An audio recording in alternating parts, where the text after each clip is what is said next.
अस्सलाम वालेकुम दोस्तों, welcome to new vlog. Narwal से वापसी पे सड़क किनारे अमरूद बिक रहे थे। यहाँ पे थोड़ी देर रुके हैं। इन दिनों में अमरूद की क्वालिटी कुछ ऐसी होती है, देखने में अच्छे नहीं लग रहे लेकिन मीठे होते हैं। पीछे बाग है और इन्होंने आगे ये रेडी लगाई हुई है। और मैंने इन भाई साहब से एक सवाल पूछा,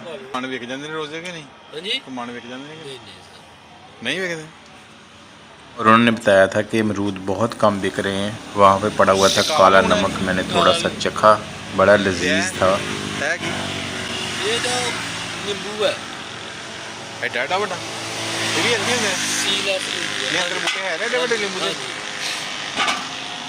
उनकी एक बात भी मुझे तवज्जो हुआ था, जब मैंने पूछा यहाँ कितने दरख्त हैं, उन्होंने कहा 6500 तो नहीं होंगे, शायद 65 टोटल हों।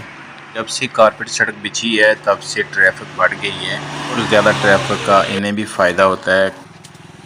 सानू भी लून पा दियो। मैं क्या कि नींबू दे देना दे दो। वो नहीं सही है वो बड़ा बहुत है कि मैंने भी जरूरत है। अच्छा कहीं गाहक नहीं है। नहीं हाँ नींबू सारे खत्म हो गए साढ़े को, है तो होते बस निचोड़ने वास्ते।